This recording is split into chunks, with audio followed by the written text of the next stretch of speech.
자, 할렐루야. 네, 오늘은 2026년 첫 번째 주일 예배가 되겠습니다.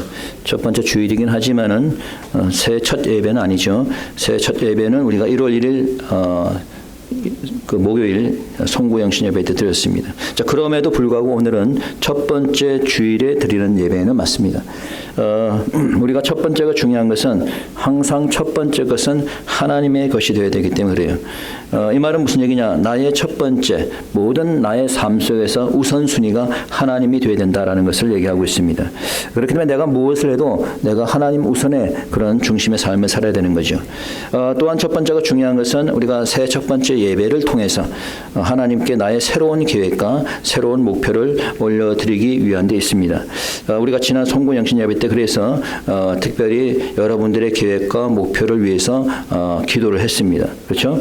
기도를 했고, 그리고 지난 우리 신년 특별 새벽기도 금요일 토요일 때 이미 우리가 어떻게 새해를 행할 것이고 어떻게 새로운 계획을 세우는지에 대해서도 말씀을 드렸습니다. 자, 그래서 오늘 우리가 얘기하고 싶은 것은 우리가 하나님께 올려드리는 계획도 내가 목표한 것도 중요하지만은 하나님께서 우리를 향한 계획이 무엇인가 이것을 아는 것은 더 중요하다라고 생각이 듭니다. 왜냐하면은 내가 아무리 계획을 세워도 그것이 하나님의 계획과 맞지 않으면은 소용이 없기 때문이죠. 그래서 오늘은 우리를 향한 하나님의 계획 이라는 제목으로 말씀을 전하게 되겠습니다. 자, 우리가 오늘 교훈을 얻기 전에 본문의 배경을 잠깐 살펴보면은 오늘 본문의 배경은 바벨론의 포로 생활을 하는 이스라엘 백성들을 향한 하나님의 말씀이라고 볼 수가 있습니다. 여러분, 이스라엘은 타락과 불순종으로 바벨론의 포로로 잡혀가게 되죠.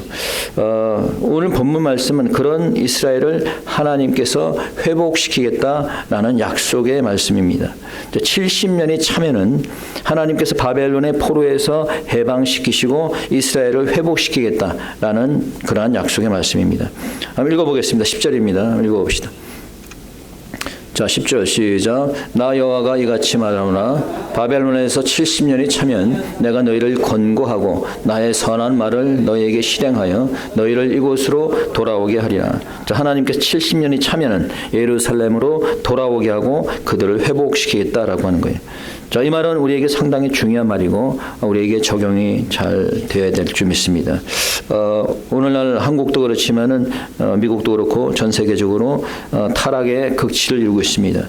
동성애를 비롯한 성적 타락과 또한 이 WCC와 같은 영적 간음, 하나님을 버리고 이방신을 섬기고 우상을 섬기는 그런 나라가 되어가고 있어요. 사탄 루시퍼를 섬기고 바알을 섬기고 시바를 섬기고 이시타를 섬기는 그런 나라가 되어가고 있습니다.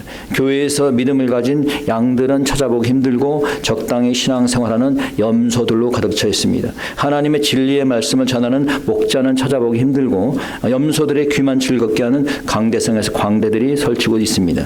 자, 이런 침체된 나라를 하나님께서 회복시킬 수 있을 것인가? 저는 모르죠. 그러나 그 모든 것이 다 하나님의 계획 아래에 있다라고 하는 사실입니다. Today's story is set during the time when Israel was held captive in Babylon. It is a story about God giving hope for restoration. So as we begin a new year, we hope for the restoration of the fallen churches and nations and for our plans to be fulfilled. But everything is within God's plan and God's providence. So first, today's passage offers two important lessons. First is that the sufferings, pains, recoveries are all under God's sovereign power and providence. 자, 오늘 우리가 두 가지 사실을 먼저 알아야 될 것은, 첫째는 고난도, 아픔도, 회복도 모든 것이 하나님의 주권과 섭리 아래에 있다는 거예요. 아픔도 고난도 회복도 하나님의 주권과 섭리 하에 있다라는 거예요. 세상의 모든 이치는 다 하나님의 주권과 섭리 안에 있는 겁니다. 어려움도 그렇고 고난도 그렇고 평안함도 안락함도 다 마찬가지입니다. 자, 4절에서 뭐라고 얘기합니까? 읽어봅시다. 4절입니다. 다 같이 시작. 만군의 여호와 이스라엘의 하나님, 내가 예루살렘에서 바벨론으로 사로잡혀 가게 한 모든 포로에게 이같이 이르노라. 자, 이스라엘의 하나님, 내가 예루살렘에서 바벨론으로 사로잡혀 가게 했다는 거예요. 누가 그랬다고? 여호와 하나님께서. 자, 하나님께서 이스라엘 백성들을 바벨론으로 사로잡혀 가게 했다는 거예요. 하나님께서 그들에게 고난을 주었다라는 거죠. 자, 그들이 잡혀가게 된 것은 그들이 불순종하고 죄를 범했기 때문입니다. 여러분, 우리에게는 때로 어려움이 닥치는 것도 하나님이 허락해서 그럴 수도 있습니다. 물론 항상 그런 것은 아니에요. 예를 들어서 내가 술을 많이 마셔가지고 간경화가 된 것은 내가 술을 끊지 못하고 술 취해 살았기 때문이죠. 그건 내 탓입니다. 뭐 누구 탓할 거 없어요. 내가 술을 많이 마셨기 때문에 간에 질병이 오는 겁니다. 또 내가 스스로 몸 관리를 해야 되는데 아픈 경우에서 좀 쉬어가면서 일해야 되는데 일주일 내내 일해서 몸에 병이 생기는 것은 그건 자기가 스스로 자인한 거죠. 하나님 탓할 게 아무것도 없습니다. 내가 그렇게 한 거예요. 자, 이런 경우를 제외하고 때로는 하나님께서 고난을 줄 때가 있어요. 죄를 지을 때, 불순종할 때 하나님께서 고난을 허락하시는 겁니다. 특히 이스라엘 같은 경우 그렇죠. 하나님의 말씀을 듣지 않고 불순종하니까 하나님께서 포로로 잡혀가게 하신 거예요. 여러분, 이스라엘을 위해서 우리가 기도하지만은 사실은 이스라엘이 칭찬받을 만한 게 별로 없어요. 예전부터 이스라엘은 하나님의 말씀 듣지 않고 불순종해서 오죽하면 하나님께서 목이 곧은 백성이라고 그랬겠어요. 네. 지금도 세상에서 일어나고 있는 많은 악한 일의 배후에는 이 악한 유대인들, 시온주의자들이 있습니다. 그럼에도 우리가 이스라엘을 위해서 기도하는 것은 복의 근원이 되는 아브라함이 이스라엘의 조상이기 때문에, 그래서 이스라엘을 축복할 때 그 복이 누구에게 온다고? 우리에게 오는 겁니다. 믿습니까? 네. 자, 그러나 하나님의 근본적인 생각은 평안과 소망이라는 거예요. 자, 뭐다? 평안과 소망이다. But the basic plan of God toward earth is not suffering, but prosperity and hope. 하나님이 때로는 고난과 어려움을 우리에게 허락하죠. 그런데 하나님의 기본적인 생각은 평안과 소망이에요. 인간과 달라요. 인간들은 생각과 마음 자체가 악하기 때문에 늘 항상 악한 생각을 하고 죄를 짓습니다. 그러나 죄가 없으시고 선하신 하나님의 생각은 다릅니다. 자, 우리의 하나님의 생각은 어떨까요? 11절 한번 읽어봅시다. 11절 다시 한번 시작. 나 여호와가 말하노라 너희를 향한 나의 생각은 내가 안하니 재앙이 아니라 곧 평안이요 너희 장래에 소망을 주려 하는 것이다. 자, 너희를 향한 나의 생각은 무엇이다? 재앙이 아니라 무엇이다? 평안이고 그 다음에 소망을 주려 하는 것이라는 거예요. 아니, 그러면 왜 하나님께서 나에게 고난을 주시나요? 평안을 주신다고 하면서 왜 한국 땅과 이 미국 땅에도 그렇고 그 시련을 줍니까? 라고 물어볼 수 있겠죠. 하나님께서는 우리가 잘못하면은 우리에게 경고의 메시지를 줍니다. 때로는 그것이 천재지변이 될 수도 있고 경제적 어려움이 될 수도 있고 정치적인 혼란이 될 수도 있고 역병을 주시기도 하고 그러는 거예요. 하나님께서 미워서 우리가 고통받기를 원해서 그런 걸까요? 아, 저거 밉네, 저거. 고통 좀 받아봐라, 이놈들아. 그래서 하나님께서 고난을 주는 걸까요? 왜 하나님께서 고난을 주시는 거예요? 우리로 하여금 돌아오게 하라는 거예요. 예, 우리로 하여금 어떻게? 돌아오게 하라는 거예요. 돌아오라는 거예요. 그런데 마귀는 다릅니다. 마귀는 처음에는 달콤하죠. 처음에는 우리에게 평안함을 주는 것처럼 얘기합니다. 안락함을 주는 것처럼 말합니다. 그렇게 위장을 하죠. 그래서 물질로, 돈으로, 세상적인 것으로 사람들을 유혹합니다. 그리고 일단 유혹하고 나면 어떻게 돼요? 그 다음부터는 이제 완전히 타락시키는 거죠. 마약으로, 에이즈로 같은 병으로. 그래서 결국 사람들이 비참한 최후를 맞게 되는 겁니다. 마귀는 인간들에게 재앙을 초래하고 지옥에서 파멸을 초래합니다. 그러나 우리 하나님의 생각은 늘 평안과 소망을 주시는 것임을 믿으시기 바랍니다. 새해 어떻게 아멘 소리가 적습니까? 아멘? 네. 자, 그러면 새해를 맞이한 이 시점에서 자, 우리가 어떻게 살아야 될 것인가 오늘 몇 가지 교훈들을 쭉 살펴보겠습니다. So as we begin this year, so what kind of life should we strive to live throughout this year? First, you should live your life diligently at your workplace and in your church. 첫째, 자신이 처한 현실에서 열심히 살라는 거예요. 어떻게 살아라? 열심히 살아라. 마지막 때가 언제인지는 우리는 알 수 없어요. 곧 주님이 재림하신다 하더라도 평상시에 우리가 하는 일은 열심히 하면서 살면 되는 거예요. 5절 읽어봅니다. 5절. 다 같이 읽어봅시다. 시작. 너희는 집을 짓고 거기 거하며 전원을 만들고 그 열매를 먹어라. 자, 너희는 집을 짓고 거기 거하며 전원을 만들고 열매를 먹어라. 자, 너희들이 지금 포로가 되었는데 포로의 신세가 되었다고 한탄만 하고 있지 말고 거기 거하면서 집도 짓고 일도 하고 열매도 먹으라는 거예요. 마지막 때라고 모든 것을 다 포기하고 그러지 말라는 것이. 여러분, 스피노자가 이런 말을 했죠. 나는 지구가 멸망하도 한 그루의 사과나무를 심겠다. 여러분에게 사과나무 심으라는 얘기는 아니죠. 자, 무슨 얘기예요? 자기가 하는 현실에서 열심히 살라는 거예요. 내일 설사 지구가 멸망한다 하더라도 내가 하는 그 일터에서 열심히 일하고 주를 위해서 열심히 일하고 교회를 위해서 열심히 일하는 겁니다. 주님이 재림이 가까웠다고 해서 어떤 이단처럼 그냥 모든 거 다 내팽개치고 기도원에 들어갔고 그냥 기도만 하고 살라는 게 아닙니다. 그 전까지는 우리가 우리 하는 일을 열심히 해야 되는 거예요. 공부를 하는 자는 공부를 열심히 하고 사업을 하는 자는 사업을 열심히 하고 그러나 모두가 무엇보다도 주를 위해서 교회를 위해서 더욱더 열심히 살아야 될 줄 믿습니다. 두 번째, 자녀를 생산하고 번성하라라고 얘기하고 있어요. 자, 자녀를 생산하고 뭐하라? 번성하라. They are encouraged to get married, have children and prosper. 6절입니다. 읽어봅시다. 6절. 자, 시작. 아내를 취하여 자녀를 생산하며 너희 아들로 아내를 취하며 너희 딸로 남편을 맞아 그들로 자녀를 생산케 하여 너희로 거기서 번성하고 쇠잔하지 않게 하라. 자, 번성하라는 거예요. 번성. 자녀를 생산하고 번성하라. 자, 우리가 어떻게 번성할 수 있을까? 자, 우리가 번성할 수 있기 위해서는 첫째는 성경적인 가정을 이루어야 된다. 자, 어떠한 가정을? 성경적인 가정. A biblical family should be formed.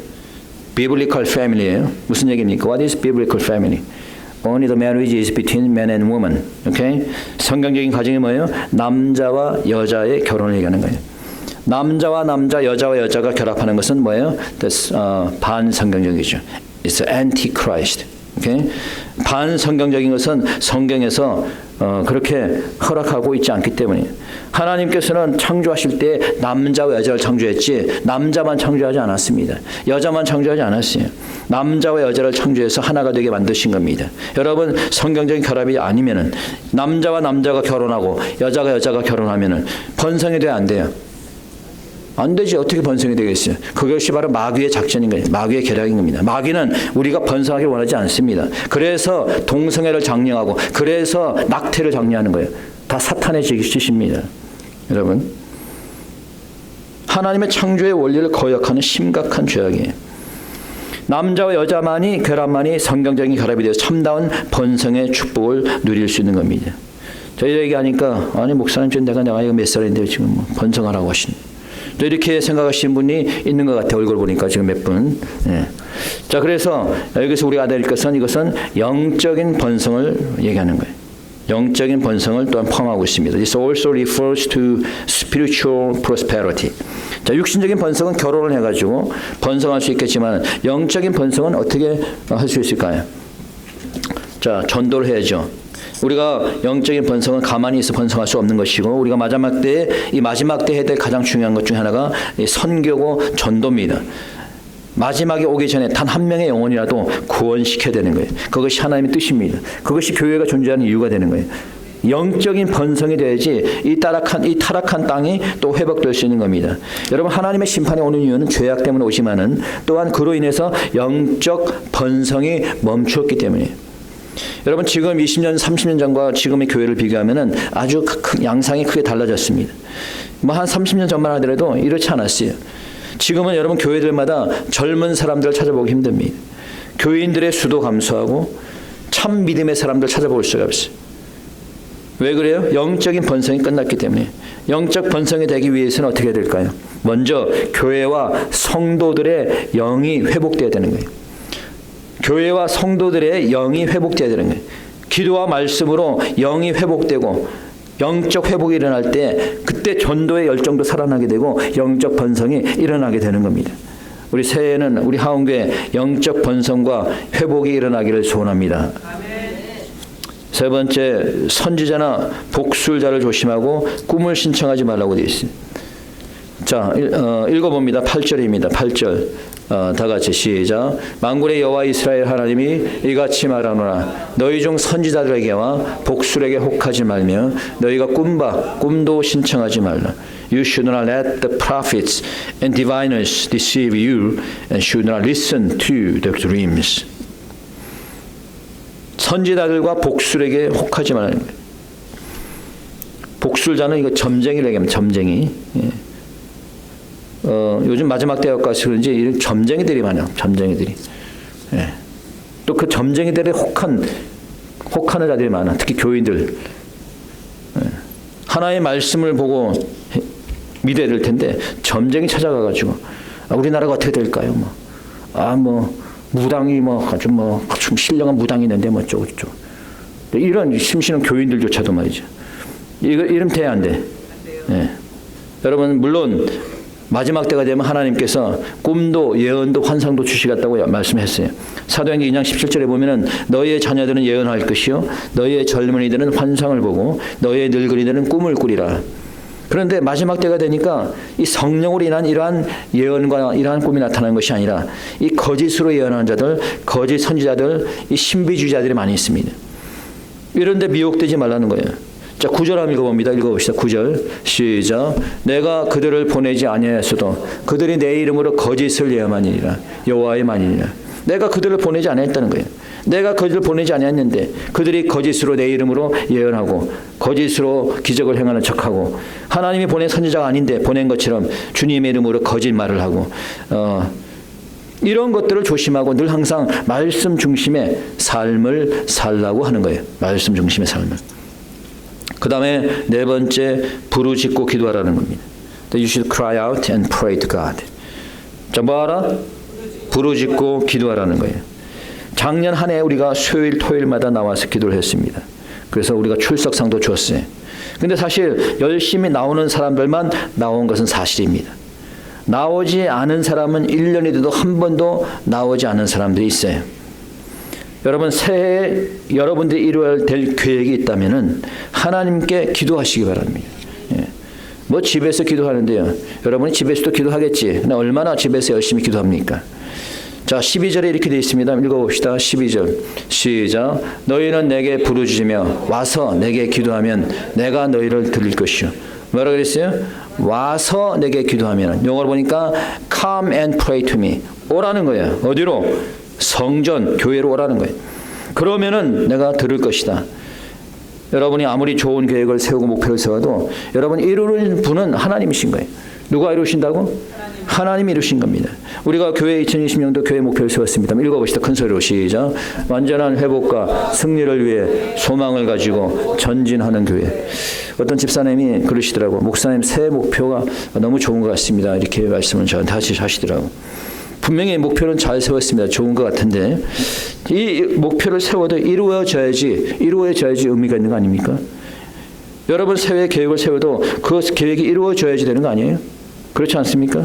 교회의 목표도 내 자신의 계획도 이루어져야죠. 근데 누가 이루신다고? 하나님이 이루시는 거예요. 그렇기 때문에 여러분의 계획과 목표 달성을 위해서라도 성전에 나와서 수요일도 나오시고 토요일도 나오시고 모일 때마다 기도하는 여러분 되시길 축원합니다. 아멘. 네. 아멘은 사람이 없어 왜 이렇게? 아멘. 네. 수요일 안 나오시겠다는 거지 지금. 자, 우리 만깁사님도 아멘 했으니까 수요일 한번 나오시나 한번 두고 보겠습니다. 다섯 번째 우리가 전심으로 하나님을 찾으라는 거예요. 자, 어떻게 하라? 전심으로 하나님을 찾아라. You should seek God with all your heart. 하나님을 찾는데 전심으로 찾으라는 거예요. 13절 읽어봅시다. 다시 한번 큰 소리로 시작. 너희가 전심으로 나를 찾고 찾으면 나를 만나리라. 자, 어떻게 하면은 전심으로 나를 찾고 찾으면은. 여러분 옛날에는 그 자식들을 잃어버리는 일들이 많이 있었습니다. 그래서 고아들이 많이 생겼어요. 요즘은 잃어버리기보다는 납치를 당하는 아이들이 많아요. 납치를 당하는 아이들이. 매년 수만 명씩 납치를 당하고 있어요. 옛날에는 워낙 사람들이 먹고 사느라고 바빠가지고 정신없다 보니까 이 자식들을 깜빡 놓고 이렇게. 저도 어릴 적 기억이 나는데 어머니 손을 잡고 가다가 어머니 손을 갖다 놓친 거예요. 그래갖고 막 울었던 기억이 나요. 막 찾아다녔는데 찾았기에 망정이지 아니면 제가 이 고아가 됐을 거 아닙니까? 예. 예. 자, 그럼 제가 고아가 됐으면 저기 우리 아들도 있었겠어요, 지금? 찾았으니 다행이지. 자, 하나님을 찾아야죠. 어디서 찾으라고? 네, 성전에서. 하나님이 계시는 성전, 교회에서 찾아야 되는 거예요. 여러분이 술집 가가지고 술 마시면서 아이고 하나님 어디 계시나 뭐 이렇게 할 거예요? 여러분이 골프장 가서 골프 치다가 아이고 하나님이 저기 계시는구나 뭐 이렇게 할 거예요? 도박장 가서 하나님 찾습니까? 오히려 그곳에는 사탄과 악한 영이 충만한 곳이죠. 하나님의 몸된 교회 성전에서 하나님을 찾아야 되는 줄 믿으시기 바랍니다. 자주 찾으세요. 뭐 교회 나오는 게 싫습니까? 자주 오세요. 수요일로 오고 토요일 오고 집에 가면 뭐합니까? 수요일 와서 기도하면 얼마나 좋아요. 집에 가봤자 그냥 드라마 한 편 보는 것밖에 더 있어요. 와가지고 교회에서 와서 하나님을 찾고 기도하는 여러분 되시기 바랍니다. 그런데 찾으려고 교회를 나왔는데 교회에 나왔다고 다 만나는 건 아니죠. 그럼 어떻게 해야지 우리가 하나님을 만날 수 있을까요? 말씀과 기도를 통해서 하나님을 만나는 줄 믿으시기 바랍니다. 자, 무엇을 통해서? 말씀과 기도를 통해서. 그래서 우리가 예배를 드리고 그래서 우리가 하나님의 말씀을 듣는 거예요. 그런데 예배 드리면서 딴 생각하고 그냥 뭐 이거 핸드폰이나 보고 있고 이런 사람은 하나님 만날 수 있어요, 없어요? 없어요. 예배 드려봤자 헛것입니다. 예배를 드리더라도 똑바로 드리세요. 첫 시간부터 마지막 시간까지 돌아다니지 말고 예배에 집중하고 말씀에 집중하고. 예. 그래야지 그 말씀 속에서 하나님 만나는 거예요. 기도 중에 하나님 만나는 겁니다. 여러분이 기도를 깊이 하다 보면 하나님을 만나게 돼요. 2026년 새해 말씀과 기도를 통해서 하나님을 만나시는 여러분 되시기 축원합니다. 그런데 중요한 것은 전심으로 찾으라고 되어 있어요. 자, 읽어보니까 뭐라고 했어요? 너희가 전심으로 찾으면 성의 없이 찾지 말고 전심으로 내 온 힘을 다해 찾으라는 거예요. 하나님을. 제가 옛날에 찬양 선교를 할 때입니다. 제가 조자택에서 공부할 때인데 그때는 제가 목사가 아니었으니까 찬양 선교를 했었어요. 청년 시절이죠. 30대 초반입니다. 저도 그런 시절이 있었어요. 네, 30대 초반. 그 시절을 여러분 못 봤지? 그때는 제가 멋있었어요. 중에 못 봤구나. 자, 그때 제가 이제 찬양단을 조직해가지고 찬양 집회를 하러 다녔는데 그 당시는 뭐 이렇게 드럼이라는 게 교회에 없었던 시절입니다. 네, 교회에. 기타, 뭐 드럼 이런 것이 교회에 없었던 시절이에요. 그래가지고 이제 우리가 찬양단을 조직해가지고 드럼과 기타, 베이스 기타 뭐 이렇게 해가지고 교회마다 돌아다니면서 이제 찬양 집회를 했어요. 하루는 이제 어느 교회 집회를 하고 우리가 집회를 끝나면은 자, 우리 테네시에 가서 관광을 하자. 테네시에 가서. 그래서 이제 그날 저녁에 집회가 끝나고 테네시로 갔습니다. 차를 운전해서 갔는데 거의 밤 12시가 가까이 됐어요. 근데 그날따라 모텔이 호텔이 빈대가 없는 거야. 다 뭐 아큐파이 다 그냥 빈대가 없어. 그래가지고 야 이제 막 계속 차를 타고 돌아다닌다 너무 피곤해가지고 그러니까 저희 아내가 옆에 있다가 기도를 하더라고. 하나님 피곤합니다. 제발 좀 모텔을 찾아주세요. 그러니까 기도를 딱 끝났는데 끝나고 어디 모텔에 들어갔는데 마침 어떤 사람이 우리를 기다렸다는 듯이 나와 있더라고. 그래서 물어봤어요. 방이 있느냐 했더니 방이 있대. 그래가지고 이제 거기서 이제 잘 쉬고 관광을 했습니다. 여러분 하다못해 모텔을 찾기 위해서도 그렇게 노력을 하고 기도하는데 하나님을 찾는 사람이 그냥 성의 없이 어쩌다 한번 나와서 찾으면 되겠어요? 예배를 통해서 말씀을 통해서 기도를 통해서 전심으로 하나님을 찾는 여러분 되시기 바랍니다. 그래야 할 때 하나님께서 여러분을 만나 주실 겁니다. 마지막으로 부르짖고 기도하고 찾을 때 회복의 역사가 나타날 겁니다. 자, 한번 읽어봅니다. 14절입니다. 자, 길지만은 다 같이 큰 소리로 시작. 나 여호와가 말하노라 내가 너에게 만나지겠고 너희를 포로된 중에서 다시 돌아오게 하되 내가 쫓아보내었던 열방과 모든 곳에서 모아 사로잡혀 떠나게 하던 본 곳으로 돌아오게 하리라. 여호와의 말이니라 하셨느니라. 너희가 나를 찾을 때에 내가 너희를 만나겠고 그리고 너희를 돌아오게 하리라. 회복시키리라 라는 말씀이에요. 너희들이 기도하고 찾을 때 내가 너를 만나겠고 너희들을 포로 생활에서 그 고난과 역경에서 다시 돌아오게 하겠다는 거예요. 회복시키겠다는 겁니다. 여러분 아무리 어려운 시대에 살고 있다 하더라도 우리가 걱정할 것은 없습니다. 힘든 때일수록 더 기도하고 부르짖고 하나님을 찾으면 되는 겁니다. 하나님을 찾을 때 하나님께서 우리를 만나 주실 겁니다. 하나님을 만나면은 하나님께서 우리의 모든 계획도 이루어 주실 겁니다. 왜냐하면은 우리를 향한 하나님의 생각은 재앙이 아니라 평안이고 소망이기 때문에 그렇습니다. 여러분 어제 뉴스에 보니까 미국이 결국 베네수엘라를 공격해서 독재자 마두로를 체포했습니다. 좌파 사회주의 독재 국가였던 베네수엘라가 그동안에 미국으로 마약을 엄청나게 보냈습니다. 여러분, 미군이 우리나라 그 6.25 전쟁 때 와가지고 죽은 인원이 몇 명인 줄 아세요? 35,000명입니다. 미군이 우리나라를 위해서 죽은 희생한 인원이 35,000명입니다. 그런데 매년 미국에서 이 마약으로 죽는 인원이 그 전쟁에서 죽은 인원보다 훨씬 많습니다. 매년. 그래서 미국 내에서 마약으로 이렇게 많이 죽기 때문에 이 마약을 보내는 이런 나라들을 이 미국은 침략국으로 보는 거예요. 침략국으로. 그 베네수엘라뿐만 아니라 멕시코도 콜롬비아도 다 공통적인 사회주의 국가고 마약 밀매와 유통을 하는 범죄 국가입니다. 그리고 그들의 배후에는 중국 공산당이 있어요. 그래서 지금 미국은 베네수엘라만 싸우는 게 아니에요. 베네수엘라 배후에 있는 중국 공산당과 지금 싸우고 있는 거예요. 자, 이렇게 세상의 어수선한 가운데 새로운 한 해가 시작이 되고 있습니다. 국내에서도 지금 부정부패로 인해서 상당한 일들이 일어나고 있습니다. 지난주에도 얘기했지만 미네소타라든가 이 리버럴한 이 민주당이 장악한 이 캘리포니아 지금 수십조 원대가 사라지고 있어요. 여러분이 낸 세금이 다 사라졌어요. 다 해먹은 거죠. 그래서 지금 FBI가 수사에 들어갔는데, 자, 이런 전쟁이라든가 국내 현실을 보면서 걱정들을 많이 할지 모르겠어요. 그런데 저는 이런 모든 일들이 하나님께서 하신다고 저는 보고 있습니다. 어제 있었던 베네수엘라 폭격도 그렇고 이 모든 일들이 하나님께 새해 들어서 행하시는 일들이다라고 저는 긍정적으로 보고 있습니다. 왜? 우리 하나님께서 우리를 향한 생각은 재앙이 아니라 평안이기 때문에 그래요. 그래서 그런지 폭격이 있고 나서 독재자 마두로가 잡혀간 이후에 지금 베네수엘라는 평화의 분위기가 찾아오고 있습니다. 온 사람이 나와서 축제 분위기입니다, 지금. 여러분, 세상만 그런 것이 아니라 우리 교회도 이제 하나님께서 행하실 줄 믿습니다. 하나님께서 우리 교회를 향한 생각과 그 계획은 평안이고 소망을 주는 줄 믿으시기 바랍니다. 새해는 우리의 교회의 목표대로 완전한 회복과 승리를 향해 소망을 가지고 전진하는 그런 교회가 되길 바랍니다. 교회뿐만 아니라 여러분의 가정과 여러분의 개인에게도 하나님께서 생각하시는 것은 재앙이 아니고 평안이고 여러분 소망을 주는 사실을 믿으시기 바랍니다. 여러분의 직장과 사업장에서 열심히 일하고 교회를 위해서 부지런히 봉사하시기 바랍니다. 그리고 주님의 성전 교회에 나와서 어느 때든지 간에 수요일이든 토요일이든 평일이든 나와서 기도하고 부르짖는 한 해 되시기 바랍니다. 그리고 전심으로 하나님을 찾는 한 해가 될 때 하나님이 약속하신 대로 완전한 회복과 승리를 여러분 모두에게 주실 줄 믿습니다. 이 시간 우리 함께 기도하겠습니다. 기도드립시다.